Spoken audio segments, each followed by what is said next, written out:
Fast, free delivery from the Home Depot makes your projects hassle-free. Forget something you need? Visit HomeDepot.com or the Home Depot app for free delivery on millions of products, including same-day and next-day options. Get delivery at the speed you need, only at the Home Depot. How doers get more done. Order select in-stock items by 4 p.m., subject to availability.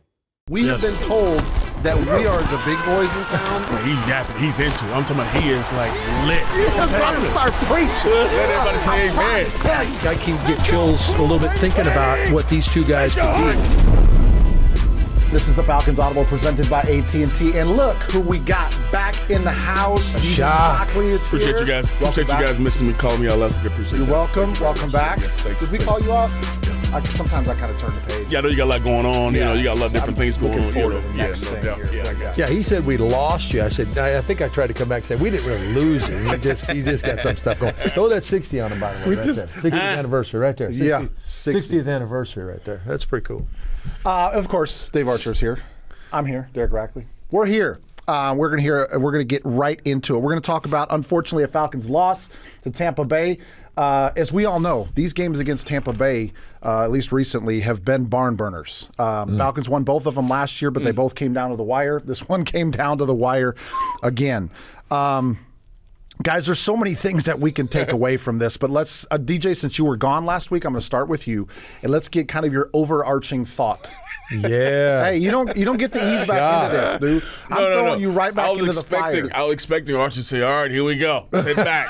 It's going to take a minute. Hey, that's why I looked at Archie like, hey, okay. You said it's going to take a minute. I do have a timer out here, so ready? All right, DJ, your overarching thoughts on the game, and go. Like you mentioned, man, there were a lot of things that you could point to in this ball game, and good or bad, that you could say, okay. But I was excited, one, to see the group of guys who we all been wanting to see go out and play. And that's on both sides of the ball. Obviously, it starts with Michael Penix Jr. and the way he played. I mean, we're going to get into all the good things he did, some of the things I know he was a couple of throws he wanted back. But I think when you look back at the totality of the game, a lot of things that – well, not a lot of things. A couple of things that stuck out was the inability to run the football was a big deal.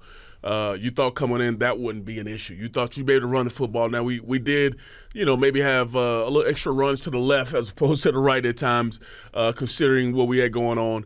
But I also thought in this ball game, the thing that stuck out to me was a bunch of the hidden yards in this game that hurt us. Mm-hmm. And on offense, you look at some of the penalties, early down situations that put you behind the chains. Now you're fighting, trying to get back into manageable situations. Defensively, I thought Baker's ability to be able to get outside the pocket. I thought you did a good job of, pushing the pocket, getting around and putting pressure on him, and then he finds ways to escape and extend, and that kind of hurt you at times too. And then the third phase of it was just, I thought the punt returns, those were the hidden yards you think about on there that hurt you, that gave them great field position, give them opportunity to go score points. But there's so many other things that you can think about. But when you talk about just things that popped in my brain right away, those are some of the things that kind of stuck out right away for me. That actually wasn't bad. It was only a minute and a half. Yeah, there you go. So was solid. Yeah, it was very concise. Very nice. Concise for shock. I've been working on it when I was a week away. I'm proud of you. When in the boot camp. Two things I'll point out, and then Arch, I'm going to get your overarching thoughts. Is number one, I will say, as a former special teams player, it was not a good special teams performance. I think it's sometimes you got to call a spade a spade. Raheem Morris was asked about it yesterday, not only the kicking game but the special teams overall, and he was upfront and honest about it. And it's not an area that Atlanta usually struggles is on special teams, and it's got to be better, and that's some of that hidden yardage that you talked about. But, Arch, one of my 3 keys to the game last weekend was a clean, fundamental performance. And what I meant by that is week 1 of the season, especially when you don't play a lot of starters in preseason or basically any, is you can expect or you try to avoid the sloppy play. The false starts, the holding penalties, all of the things that back you up behind the chains. And I know Elijah Wilkinson had a couple false starts, and those penalties sometimes are hard to overcome, especially when you have a younger quarterback and you have a running game that was uncharacteristically not on. What was your kind of overarching thoughts about this? I know I'm using that word, and it's part of your last. No, that's okay. It's nice. I like it. And I thought that was a really tough ask of you. Last year or last week, I thought one of your keys was clean football. Can we play clean football? 8 penalties, 55 yards. that makes you kind of herky-jerky on the offensive side of the football. Yep. So I thought it was a tough ask. Another one of your asks was to win the line of scrimmage. Yep. And didn't really do that either. Right. Obviously weren't able to run the football. So you had two areas that we needed to excel in, and we didn't get it done. So I thought that was a really good point on your part, Rack. Just the overall feel to it. First game of the year, you're looking for, as you mentioned, some clean play, but you're also looking for some of those guys to kind of step forward that you're going to be able to hang your hat on. Bijan Robinson was one of those guys that we knew that we're going to need to hang our hat on. Not that you hoped you're going to be able to do that.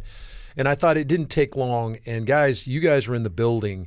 The third play of the game, when Penix looks to take a shot play, reads it out properly, dumps it into the right flat to Bijan Robinson, and he goes 50 for a touchdown, and the roof blows off the building.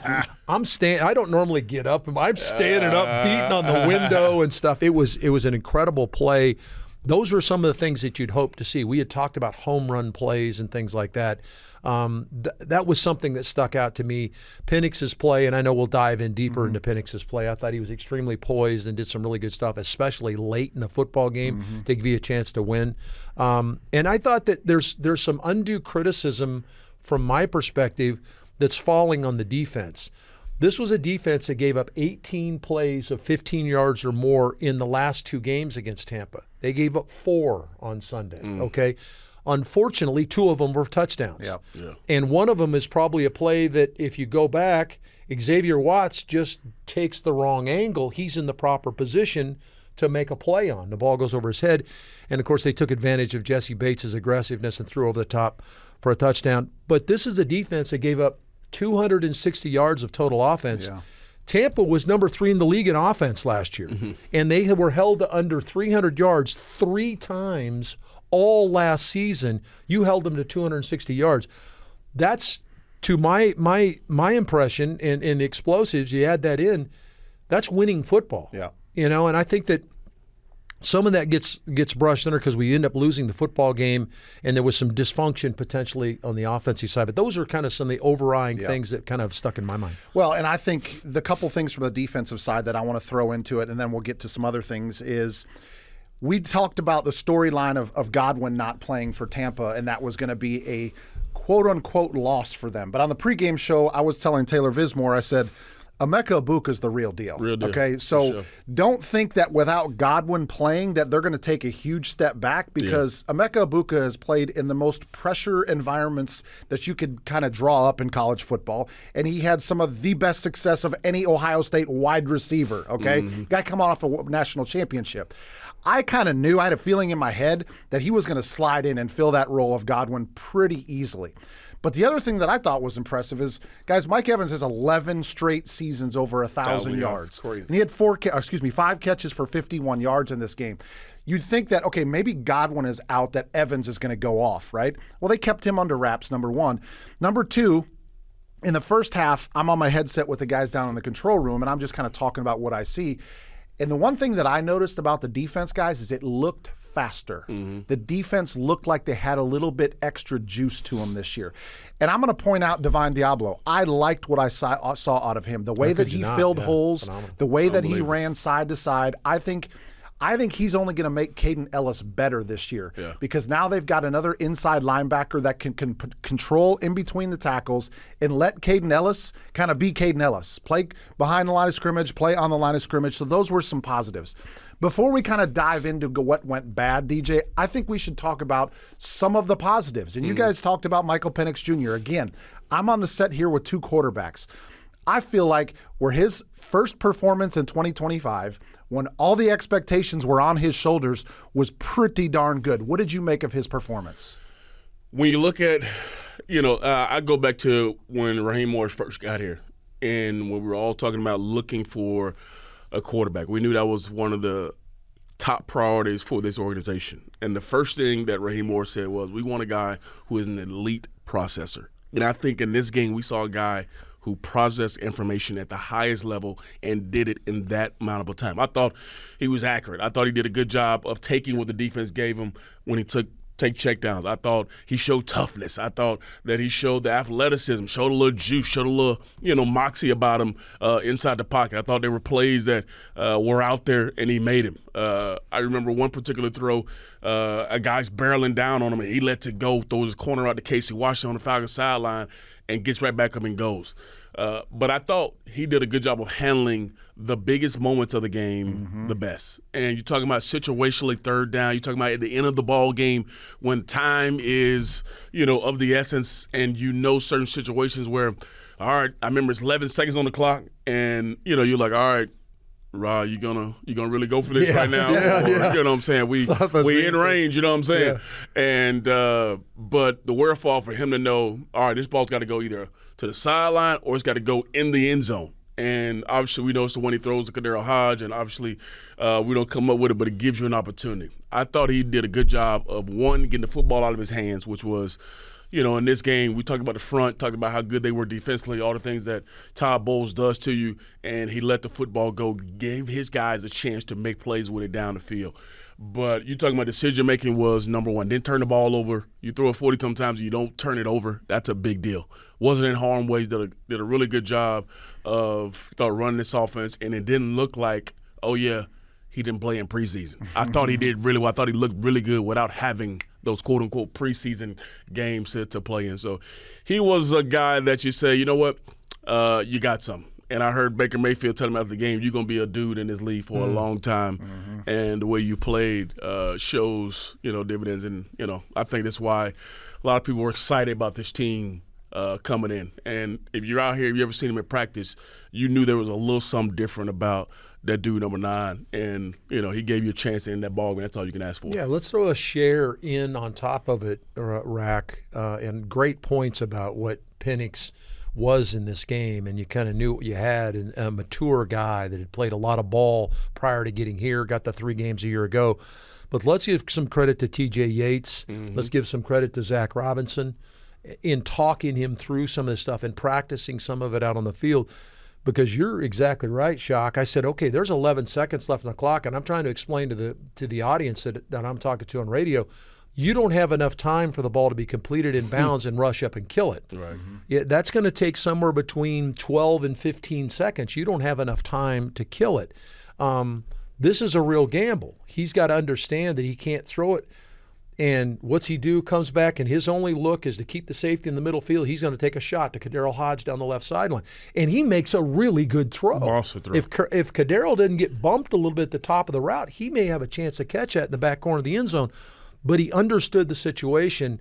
And I think a lot of it is Penix, but a good bit of it is also the coaching in the preparation they gave the young quarterback to say, hey, we trust you in these situations. Let's keep this in mind. And I know Raheem, he told me yesterday on his radio show, he said, hey, they kicked me off the field because I was yelling out, hey, remember the clock, remember what's going on. So they were reminders right up until then. You knew Zach Robinson was in his ear as well. Yeah. So I think that a lot of teamwork went into that with Penix operating the way he did. But give Michael his due, man. The dude played his rear end off. One thing we knew going into the game, going into his career, if you will, is he was going to be different when it comes from a athleticism standpoint. And guys, the 2 scrambles that we saw was enough to show me that he's got it like here, like he wants to win, right? The one that was initially ruled short, they went back and they reviewed it, and the effort from him laying out, legs stay off the ground, reaching the ball across. They thought it got knocked out. He still had possession of it, clearly over the line. And then the rushing touchdown, same thing. It's just like understanding the moment, right? We talk about situationally smart quarterbacks, and he's like, I don't like it, I got you, right? It's a little bit of that Josh Allen, right? It's a little bit of that Lamar good Jackson. Call. Yeah, very good. Hey, if it's not there, I trust my athleticism to make a play to help our team. And I don't think people understand how real that is as you're talking about, because there are times where you're in that pocket and it's crunch time. This is 3rd, 4th down, and things are happening so fast. It's so easy to just panic in that moment and throw it up to a guy or throw it away or, just get aggy in the pocket. There are times where you can feel that way, and to see him as cool as ever. Oh, here comes pressure. Let's get out of here. Yeah. And that's what it looked like he did. It was like, all right, guy comes off the edge. I got to get outside. And I don't know if people saw it, but there was an extra gear on that fourth down to get around that corner and go lunge for that first down.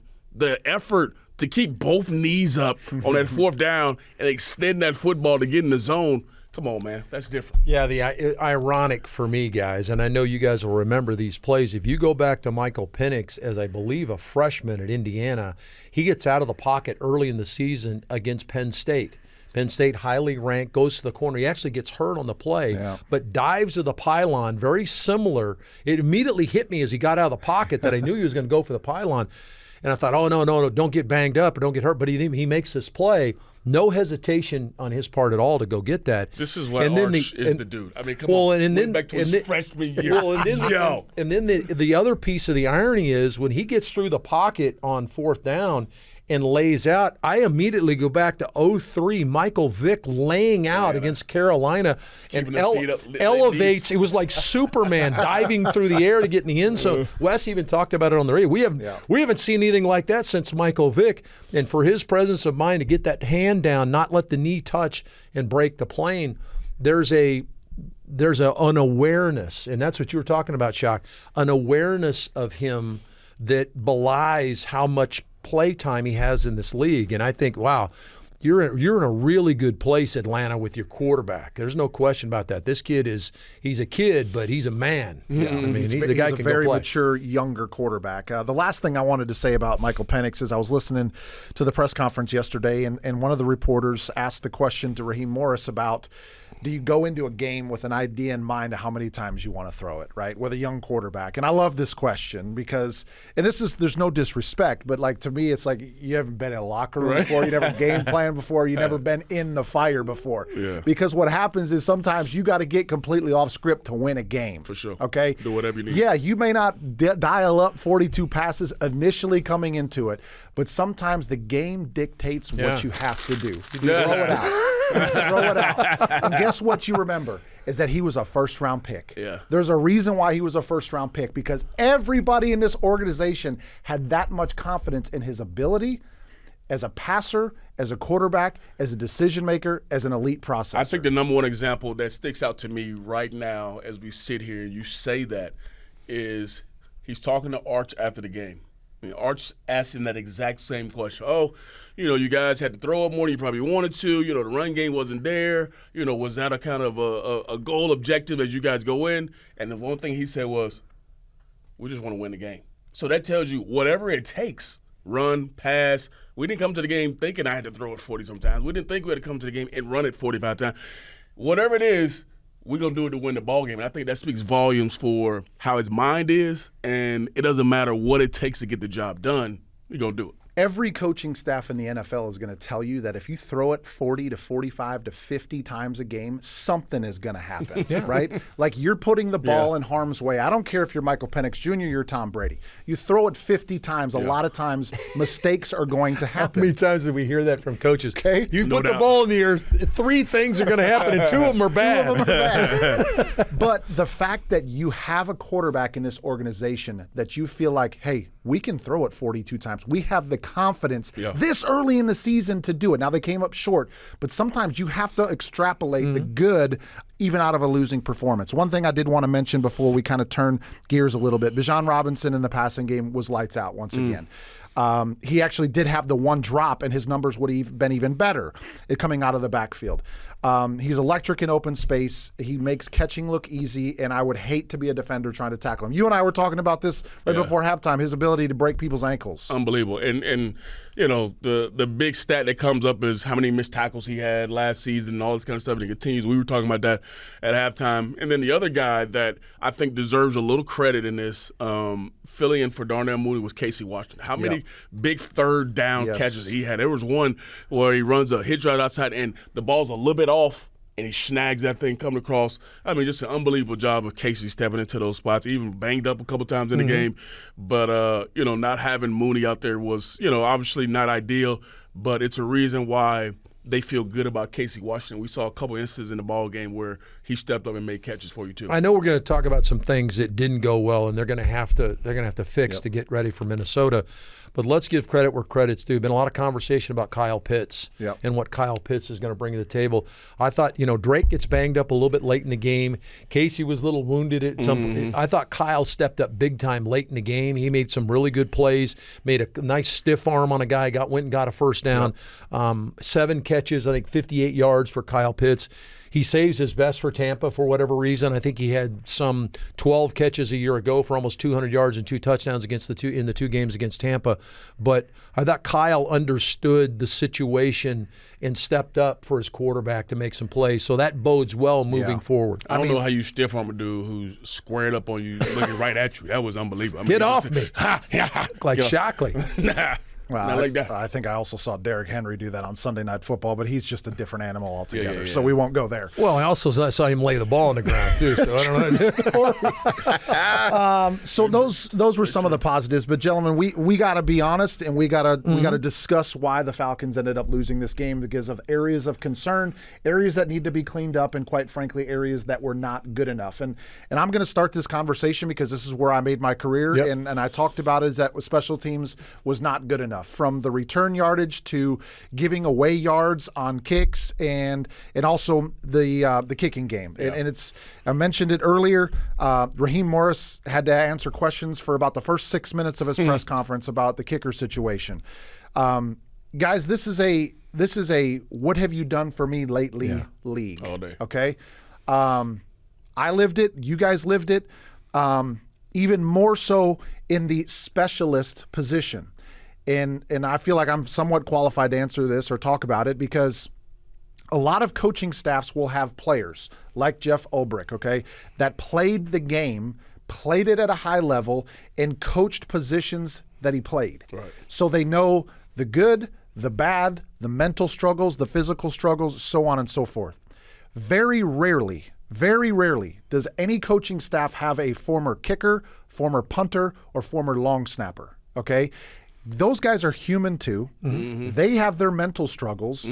Many other positions have coaches that can help players work through mental struggles. Yeah. Most coaches have no idea of any of the mechanics, technique, and fundamentals of being a specialist. And I'm not making any excuses, and Younghoe Koo is not going to make any excuses because he knows what his job is. Yeah. I knew what my job was to snap the ball and it needed to be near perfect every single time. Or guess what? They go find somebody else. I think that's a good point. And I would love to throw it back at you because Arch and I play quarterback. We have a bad throw. We throw it in the ground on first down. Guess what? We can come back on second down. We can try it again. Right. We got all game to try to get it right. You guys have one opportunity to do that in that particular sequence. How do you mentally get yourself locked in on that one opportunity? Because if you mess that one opportunity up, it's magnified more than the 60 plays that we have in a ball game. Yeah, how do you flush it out of your mind? This is one of those guys that to me, it just goes back to how much confidence do you have in yourself, right? Because once you start doubting yourself, then all those negative things start coming into your mind, right? Yeah. And you get to a pressure moment, and you instead of thinking about, I'm going to drill this and I'm going to tie the game, I'm going to win the game, I'm going to knock down. We saw a 59-yarder from Minnesota last night. There's no way that Reichard makes that if he doesn't have the utmost confidence in his ability, his kicking stroke, and everybody else around him to do that. Right. The moment you have some doubts about, oh gosh, this is to tie the game, or I missed one against this team last year, or for some reason I'm always pulling it left or I'm pushing it right. Whatever it is, whatever that thought is that comes into your mind. As a long snapper, I don't know if this one's going to be at his knees or at his shoulders. If you're a punter, am I going to kick this ball out of bounds or am I going to kick this 50 with a 5-second hang time? Bro, that sounds like a lot. The moment you start thinking about all that, it's over. It's over, dude. It's so interesting, Rack, that I know what you're talking about, the mental piece of it. And people say, well, you just flush that out of your mind, you move on to the next one. Yeah, but like what Shock's talking about, if I throw one to the sideline, it's almost picked off or is picked off the next time. I might not be as willing to, but I've got a guy in the flat I can dump it to. Right. Or I got to look at a crossing route and kind of get myself restarted again. Right. Yeah. You don't get that opportunity. We don't get the crossing route. Yeah, you don't. You don't get to restart that. So flushing that out of your mind. And just to go into the game, if you go into the game for Youngway, remember the extra point prior to the kick kisses the right upright and kicks in. So, okay, I'm thinking, okay, I got that one a little bit right. Can I flush that out of my mind and get back to the rhythm that he hit the first two with, right? And so there is that, okay, I don't get a chance to kind of feel my way back to it like we would, and I'm not trying to make excuses for the kicker. He had a tough time last year. Some of that was injury related. But it is a what have you done for me lately business, and certainly Atlanta's looking at that. So what I'll add to it is I'm sure there's a lot of viewers and listeners that are watching and hearing us, and they're saying, that's all fine and dandy, guys. I enjoy what you're saying, and I appreciate everything that you're talking about, the mental side of it, but guess what? We as fans, we as an organization, we as a team want to see balls going through the uprights. So Raheem Morris was very honest about it, and he said, we're going to create competition there. We're going to bring some guys in, whether it's young, whether it's old, and they're going to continue to create competition. And that's just one of those areas that I think a lot of fans don't truly understand unless you are in that moment, right? And a lot of people don't have any sympathy. Like, oh, I don't care. This guy makes $2 million a year. His job is to make kicks. But now that job and that livelihood is on the line because this organization needs a kicker that they can count on to make a field goal, to tie the game, to win the game, whatever the case may be. You've got to do as an organization what you've got to do to win. Rack, let me double down real quickly, Shock. 12 of the 16 games this weekend were one-score games. That's exactly okay. Okay. Well, and then if you extrapolate that out a little further, Raheem Morris has been the head football coach here for 18 games. 13 of the games are one-score games. Come on, man. And Atlanta's only won 6 of the 13 games. Wow. So you can see how that magnifies this situation as we've got to get this right, and that's what they're trying to do here. And even to a lesser degree than what Archer's talking about, and those numbers were amazing. I mean, it tells you exactly the margin, how small the margin there is in this league. In this ball game, the Falcons had 10 drives. You know how many drives Minnesota had? 10. So that tells you as players, we talk all the time, you never know which drive it is. Yeah. Because it may come down to that particular player's sequence of drive. When you come into a ball game, in this ball game, you had the exact amount of opportunities to win the ball game, exact amount of opportunities to lose the ball game. And it just tells you how small that margin of error is and how much every single play matters in a ball game.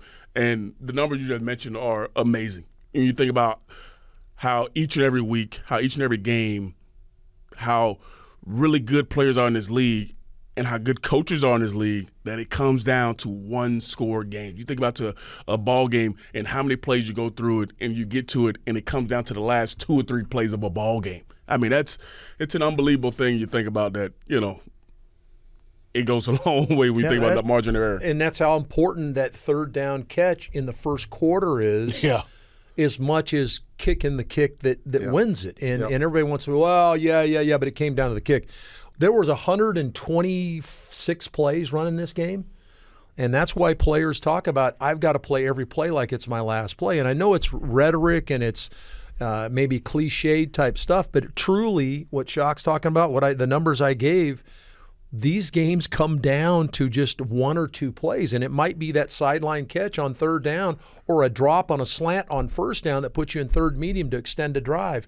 And you go back and look, dang, if we'd made that play, we still have the football. Maybe that ends up in being a score. And to play devil's advocate a little bit, look on the other side for Tampa. They're looking at this ball game like, if we make our extra point, if we make our field goal, we're up by 7 going into that last drive. We got to force them to do. If they make that last extra point, they're up by 4, and now the Falcons think we got to go score a touchdown. Mm-hmm. So now the mindset changes a little bit just because of one score here, one kick here, one play there. So there are a lot of things that go into every play in the ball game that could obviously end up in what happens at the end of it.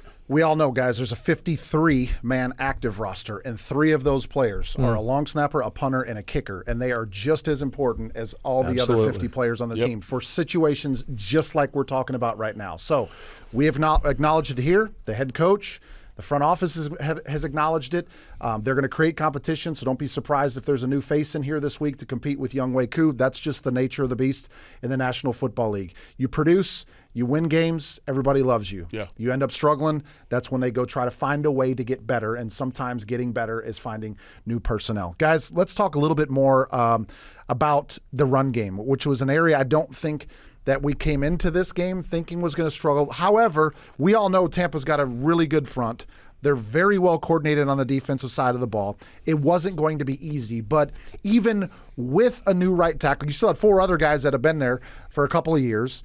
You had 2 solid, maybe the best running back tandem in the National Football League, and still weren't able to muster anything. Arch, when you were watching this game unfold, where was the struggles in the run game happening? I thought it was happening across the board, Rack. Everybody wants to point to Vita Vea, the guy that's got his own solar system. It's 6'5", 360 pounds, and he was a problem. There ain't no question about it. Okay, this is a dude you got to block with like 5 guys, and we only have 5 guys up front. But I thought that their defensive front came in and played a physical brand of football. And I'm talking about the front 7. I thought Servassier Dennis, their linebacker, who is very similar to Divine Diablo, a guy that can run, blitz. We know how much you'd mentioned how much Bowles likes to bring his guys. I thought they played really well in the front 7, and you might even call it the front 8 because they crowded the line of scrimmage, much like we thought about, Rack. We talked about it last week. Okay, is Todd Bowles going to come up and say, hey, you're not running the ball against us? We're going to make the young QB throw it 40-plus times to beat us, because there was 8-man fronts across the board. You go back and look at the tape. Tyke Smith is in the box. They've got a dime safety in there as well. They're crowding the box. They're shooting guys through the gaps, trying to blow up run schemes. I thought they, for the most part, maybe played a little bit more physical than we did up front. Now, the main guy there is going to be Vita Vea, and trying to get him blocked in the interior. Most people don't have them. This was the number 4 run defense of the National Football League a year ago. They only gave up 94 yards rushing. We didn't light them up last year running the football. If you remember in week 5 last year, in a game we won in overtime with Kadero Hodges' play, we ran for 60 yards in that game. Yeah. Well, we ran for 62 yards in this game. We just could not get either guy going. And I would think that Zach Robinson came in, and I know there was much as we didn't go in the plan with a plan that we're going to throw it 42 times. Right. But I think they had an idea that the run game was going to kind of be a change-up to try to keep them somewhat disciplined up front, and we're going to take shots down the field. I think that was kind of the plan coming in. It kind of unfolded that way. I want to flip it over to the other side. This was a team that had 160 yards rushing against us in week 5 here a year ago. Ran for like 260 yards in the 2 games combined. If you take away, and you take away Baker Mayfield's scrambles, which aren't scheduled runs, they ran for 63 yards. Right. This was a team that had Bucky Irving and Rashad White and guys that could run. I know I'm flipping it away from the offense, but I thought either team, and you talked about trench warfare and the play in there. Yep. I thought Atlanta held up really good against their run game and forced Baker into some things that he didn't want to. In fact, actually forced him into some bad throws as well. So I thought both teams played well against the run. Atlanta had a tough time from a physicality standpoint handling their front 7, and maybe got outnumbered a number of times. And I think what people or fans have to realize or understand is when you're playing teams that are really good running the football, you got a group of guys back in the backfield who are really good. The things you want to do is like muddy the water. And I think both teams did a good job of muddying the water and plugging gaps. Talking about Divine Diablo running through with a reckless abandon and just clogging things up. And that gives you fits because now it throws off people. It throws things off. Just to give people a little, just an example. Everybody remembers the big 3rd down play. They try to throw a screen, and Xavier Watts comes back and makes a play. Unbelievable play. If you go back and look at it, Arnold Ebiketie comes in and he gives just enough of a nudge on the guard who's going to go out and block Xavier Watts and throws him off just a little bit. That little bit of throwing him off, of muddying the water a little bit, does allow him to get up on Xavier Watts. And now Watts recognizes it because he has him in man coverage, and he falls off and makes a play. If he don't make that play, they got another lineman already out in front of him, and it's 3rd and 8 already. It might be a house call. So you're just talking about small little plays here, muddying the water up to make yourself, have some positive plays in it. And that was an unbelievable play by a young rookie recognize and understand, and then other guys fighting out. But you never hear about, what Ebiketie did on that play in the stat sheet. All you see is, hey, we got off the field. We talked about some of the good plays. We talked about some of the missed opportunities. I think I've mentioned this before on our podcast, but one of my college coaches back in the day, Glenn Mason, used to always say in every game, there's 3 to 5 plays that generally make the difference in the game. And I think we've kind of outlined 3 to 5 plays that had the Falcons made, there might have been a different result. And that to me is so true. You go watch any football game, and usually 3 to 5 plays either one team makes or one team doesn't make, and that ends up drastically affecting the result of the game. And what's the part that we're told by coaches all the time? You and I all sat in a meeting. We don't know what play that's going to be. Right. And we just said that there are 125 plays running a game. Better be balling out on every one of them. So these 3 guys up here could probably sit here and break down this game for another 45 minutes, but we're going to go ahead and transition to a prime time matchup for the Atlanta Falcons. Sunday Night Football. They're going to be facing a team that just came off of a prime time matchup. The Minnesota Vikings just ended up beating the Chicago Bears on Monday Night Football, so Atlanta's going to go up to Minnesota. First thing I want to talk to you about, Arch, is that you travel with the team. You have been to Minnesota. That one of the major differences they're going to have this week is one of the most difficult places in the league to go play as a visiting team. It is an unbelievable home field advantage, Rack. I think that it's probably top 5 in the National Football League. Can you make the noise? The horn skull, noise? They'll blow the horn, and then all of a sudden they start clapping, and all of a sudden it feels like, but they call it the big Viking ship up there. It almost starts to feel like it starts to move down the No, they've got an incredible home field advantage up there. Give them credit. That fan base, that's a long-time fan base that's seen their team go to the Super Bowl and lose over the years when Bud Grant was the coach up there. They used to play outside at Metropolitan Stadium, and it'd be 30 below zero, and they're all there watching the game. So this is a hardy fan base. Now, they play inside now. Yeah. It's a beautiful stadium, but it is a definite home field advantage. Atlanta has struggled since we've gone up there. Went up there last year. It was a game that was 21-21 in the fourth quarter, and all of a sudden they started throwing the ball deep and beat us over the top. And so I know that's going to rub the craw or get in the craw of the DBs when they watch the tape from last year as we get ready for this one. Now, Shock, Atlanta is going to be facing, especially on the defensive side of the ball, a new quarterback in J.J. McCarthy off of injury. And J.J. McCarthy had a little bit of a slow start in that game, but he came on in the fourth quarter and ended up having 3 touchdowns total in the fourth quarter. So you got to think he's coming into this game with a lot of confidence the way that game on Monday night finished up. Yeah, I'm watching the game last night, and I'm like, oh, okay, first half, we're going to be all right. It's going to take him probably about 2 or 3 games to get going. And by the time he get past us, that's when he started to kick in. And then the second half happened, and you saw him in there lighting it up. You saw him, stepping in there throwing, or you saw him ripping throws.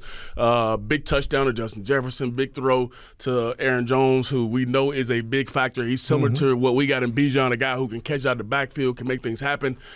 Mason was running hard out of the backfield. And I mentioned Justin Jefferson. You got the old Wiley vet and Adam Thielen, T.J. Hawkins. I mean, they got some dudes on that offensive side of the ball. And, their head coach has been known to kind of, rejuvenate quarterbacks. I mean, he helped Kirk Cousins when he went to Minnesota, obviously a big deal. Sam Darnold was there last year, helped him get a big lucrative deal to go, now who's in Seattle. And now he's tasked with getting J.J. McCarthy, a guy who we saw last night make some plays with his legs as well, also throwing it over the yard. But you're right. I thought in the second half he found some confidence. He found the swagger of a guy who won a national championship at Michigan that tells you this guy's a winner. So it's gonna be an interesting matchup because he's a guy that's coming in, just played on Monday Night Football. Another primetime game won't faze him at all, and he'll be excited to get it going because obviously he played really well in that second half.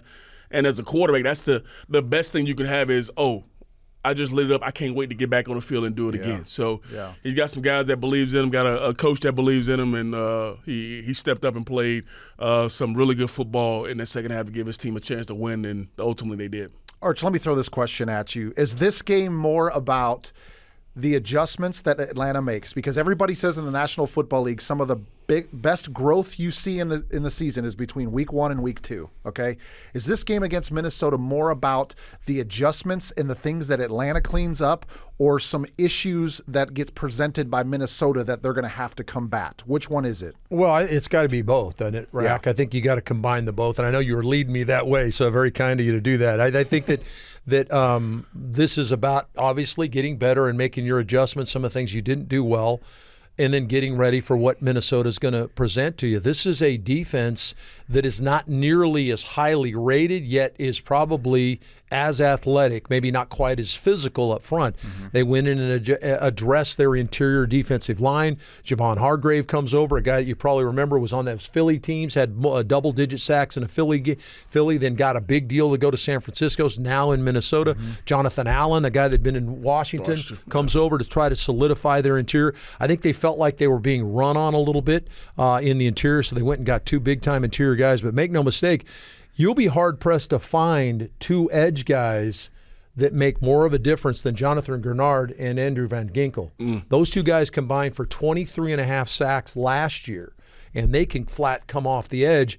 Oh, by the way, their secondary had 24 interceptions last year, and they got a couple from us last year, if I'm not mistaken. So this is a solid defense. They've got a veteran guy at the safety spot in Harrison Smith, who kind of directs traffic and gets everybody lined up. I think that you're going to have to adjust to the style they bring. We talked about Todd Bowles and what Bowles does. Well, get ready. Brian Flores is pretty good from a defensive coordinator standpoint, too. He likes to heat up and give young quarterbacks a problem. Atlanta's going to need to run the football. They did last year in this game. If you remember, they went for almost 160 yards rushing. Both Tyler Algier and Bijan Robinson got going in this game, and we ran the ball with some success. And then Kirk actually had a pretty good game, other than the interceptions, threw for almost 350 yards in the game. So we moved the football. It was mistakes, Rack. Remember? Mm-hmm. It was a mistake on special teams. It was a mistake we threw the football to them a couple times. So this was a 21-20 win game going into the fourth quarter. Mm-hmm. So I think it's a combination of what you're talking about. I probably over-talked it there. No, you're good. But I think that this is it's a solid group. But it's not this formidable. It's not the '85 Bear defense, which unfortunately I had played against. But everybody compares them against compares defenses against that. It's a good group, but it's a group you can move the football. Which they got honored on the Monday Night Football game the other night. Saw my boy Jimmy Mack there. Yeah. I will say this. You mentioned it, Arch. This is what I love about the National Football League is you go from Todd Bowles, extremely respected defensive coach and head coach for the Buccaneers, to Brian Flores, who's also probably. I mean, you can throw him in probably a top 5 conversation as far as scheme and play caller and the way that he likes to attack you. So this is, Michael Penix Jr., welcome to the NFL. Mm-hmm. This is how it's going to be.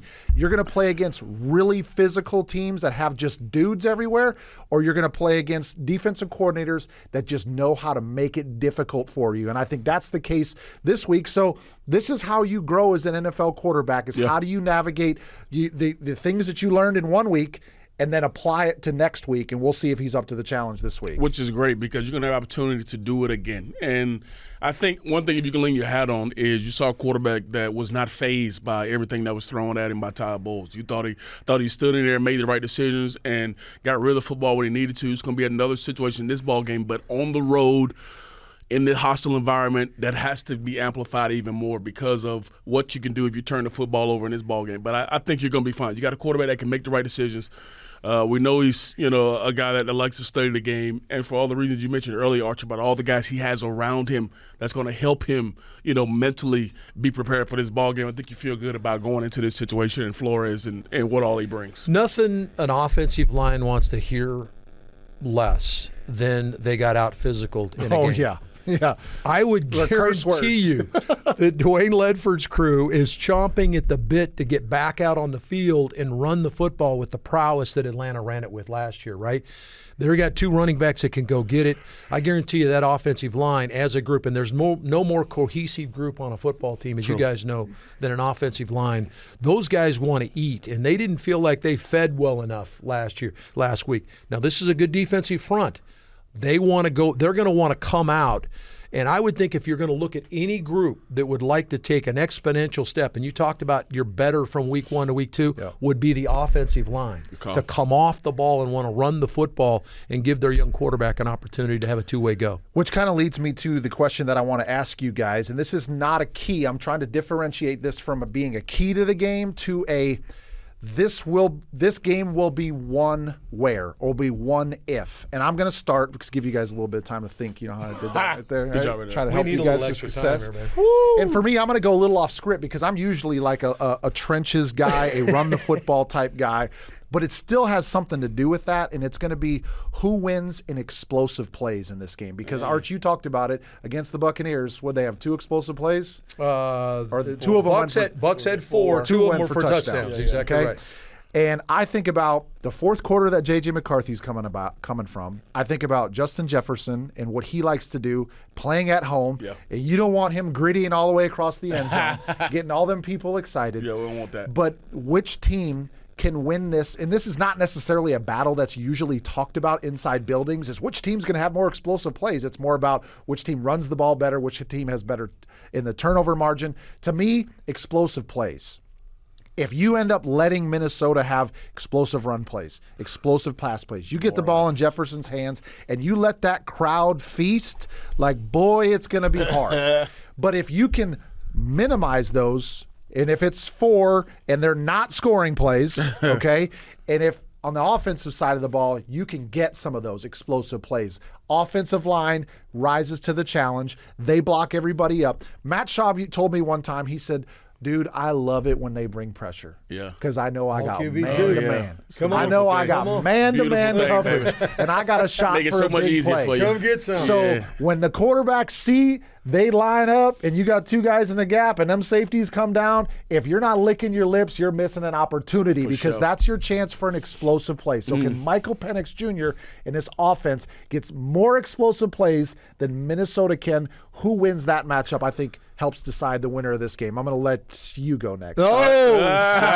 Okay. Mine is I don't say similar, but it kind of goes hand in hand what you're talking about. And for me, I think it is who affects the QB most. And this is a game where if you affect the QB, guess what? That affects the explosive plays. It affects how your offense is run. It affects what you're trying to do situationally. And I think if you can get to either quarterback, that's a huge factor in this ballgame. We saw how successful Michael Penix Jr. was when he has time. We saw how successful he was when he can throw the football down the field and see everything he needs to. And sometimes he don't even need to see it. All he needs to know is where his guys are going for sure. He's going to lay it in a spot where they can go get it. And then we saw Monday Night Football, J.J. McCarthy with an opportunity to throw the football down the field, giving him time. He made the right reads. He made the right decisions, gave his guys a chance. So if you can affect those quarterbacks in a positive way, I mean, we affected Baker Mayfield, but we still didn't get him on the ground. He still made plays. So I think to further that, you affect him, but you also got to find a way to get him to the ground so that way he doesn't continue to hurt you like Baker Mayfield did at times during the ballgame versus Tampa. Man, great points, guys. 4 sacks a year ago against Darnold. So this was kind of about the time. Remember, you went into that sack thing where you started to wrap up the sacks. Maybe the young guys get off 4 sacks against this offensive line. And they're a little banged up on the O-line. So great point to get after. Your point, explosive plays. 10 explosive plays last year for Minnesota. 9 were passing plays. Jefferson and Addison, who won't play in this game, 15 grabs, 265 yards, and 5 touchdowns. I mean, that tells you cannot let it happen. What Rack just said, we cannot let that happen. Okay, I'm gonna take a minuscule look at it. When I watched the Chicago game last night, I thought, When you looked at Caleb Williams, he got off to a great start. He was 10 for 10 in the game, got the run for the touchdown. You think, wow, Ben Johnson's offense is operating. And then all of a sudden, they started getting some different looks from Flores, and you could see some indecisiveness out of Caleb Williams. He completed 10 for 10 to start off with. He went 11 of 25 from that point forward. And how many times did you see him just like throw the ball on the ground? So make the play that's available to make. We talked about what play is going to be the difference turner. We talked about our difference maker.